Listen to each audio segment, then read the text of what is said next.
Praise the lord. యేసునామమే జయము. మన రక్షకుడు మన విమోచకుడైన యేసుక్రీస్తు పరిశుద్ధమైన నామములో అందరికీ వందనాలు. చిన్న ప్రార్థన ద్వారా రాత్రికాల వాక్య భాగం ధ్యానించుకుందాము.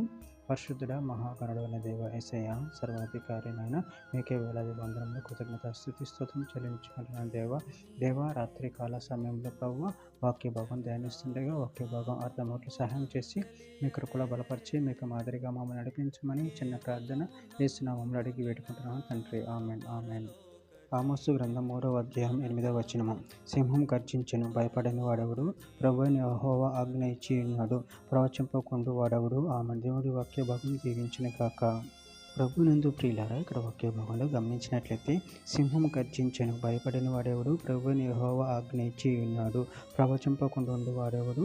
అదేవిధంగా వాక్య భాగంలో గమనించినట్లయితే ఇర్మీయా గ్రంథం 20వ అధ్యాయం 9వ వచనము. ఆయన పేరు నేనెత్తను, ఆయన నామమును బట్టి ప్రకటింపను అని నేను అనుకుంటున్నా, అది నా హృదయంలో అగ్ని వల్లే మండుచు నా ఎముకల్లోని ముయ్యబడినట్లున్నది.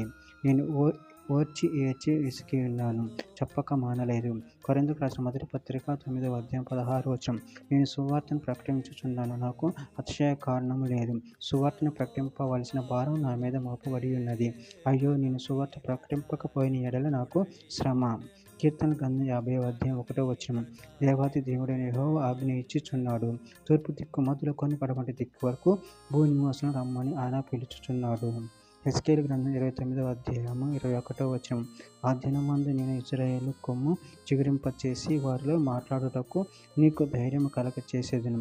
అప్పుడు నేను యెహోవానైనను వారు తెలుసుకొందురు. మీకా గ్రంథం 6వ అధ్యాయం 9వ వచనం. ఆలోకించుడి, యెహోవా పట్టణంకు ప్రకటన చేయుచున్నాడు. జ్ఞానము గలవాడు నీ నామమును లక్ష్యపెట్టును. శిక్షను గూర్చిన వార్తను, శిక్షను నిర్ణయించిన వారిని గూర్చిన వార్తను ఆలకించుడి. పేతురు రాసిన మొదటి పత్రిక 5వ అధ్యాయం 9వ వచనం. నిబ్బరమైన బుద్ధి కలవారే మెలకువగా ఉండుడి. మీ విరోధైన అపవాది గర్జించు సింహాలే ఎవరిని మింగుదనా అని వెతుకుచూ తిరుగుచున్నాడు. చివరిగా ఒక మాట. యోవేలు గ్రంథం 3వ అధ్యాయం 16వ వచనం. యెహోవా సీయోనులోని గర్జించుచున్నాడు, యెరూషలేము నుండి తన స్వరము వినబడజేయుచున్నాడు. భూమి ఆకాశము వణుకుచున్నవి. అయితే యెహోవా తన జనులకు ఆశ్రయమగును, ఇశ్రాయేలుకు దుర్గముగా ఉండును. ఆమె. దేవుడి వాక్య భాగం దీవించును గాక. చిన్న ప్రార్థన చేసుకుందాము. పరిశుద్ధుడ ప్రేమగల దేవ యేసయ్యా, మీరు ఇచ్చిన వాక్యదానాన్ని బట్టి ప్రభావ మీకు వేలాది వందనములు కృతజ్ఞత చెల్లించుకుంటూ నాయన నిరంతరం మీ ప్రేమ కృపలో బలపరచండి, స్థిరపరచండి. నీ వాక్యమును విని నిన్ను మహిమపరిచేవారు ఉండి శక్తిని అనుగ్రహించండి. మీ చిత్తం మా జీవితంలో జరిగించమని ఈ చిన్న ప్రార్థన ప్రభువు యేసుక్రీస్తు అతి పరిశుద్ధమైన నామములో అడిగి వేడుకుంటున్నాను తండ్రి. Amen amen amen.